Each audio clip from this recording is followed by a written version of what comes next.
নবম শ্রেণীর সকল ছাত্রছাত্রীদের প্রোগ্রেস টিউটোরিয়াল ইউটিউব চ্যানেলে স্বাগত।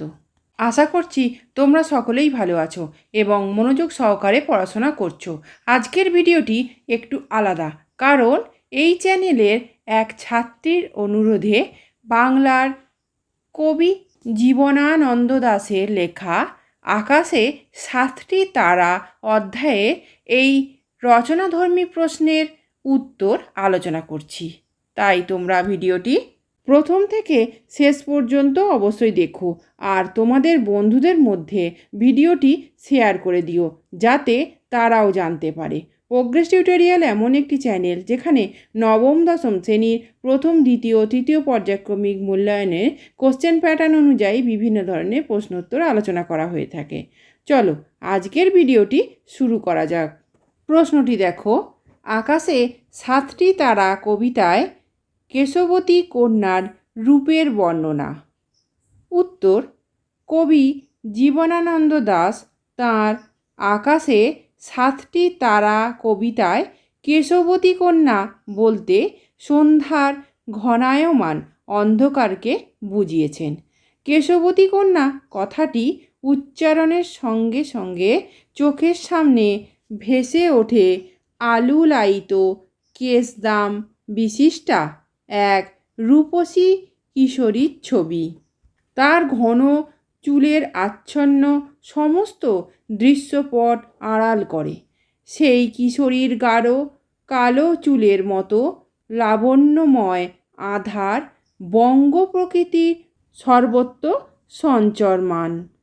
সান্ধ্য অন্ধকারের নরম সজীব পেলবতা একমাত্র চুলের সঙ্গে তুলনীয় বলেই কবি এমন মন্তব্য করেছেন। ঘন কালো চুলের মতো ঘনিয়ে আসা এই সন্ধ্যার তরল অথচ সর্বগ্রাসী পদসঞ্চার অমোঘ ও সর্বত্রগামী।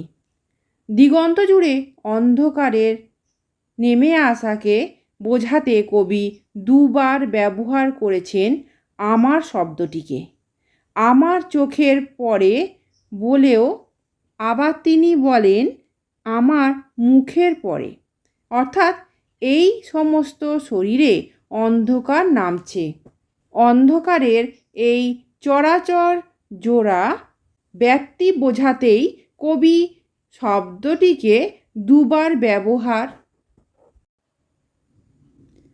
করেছেন।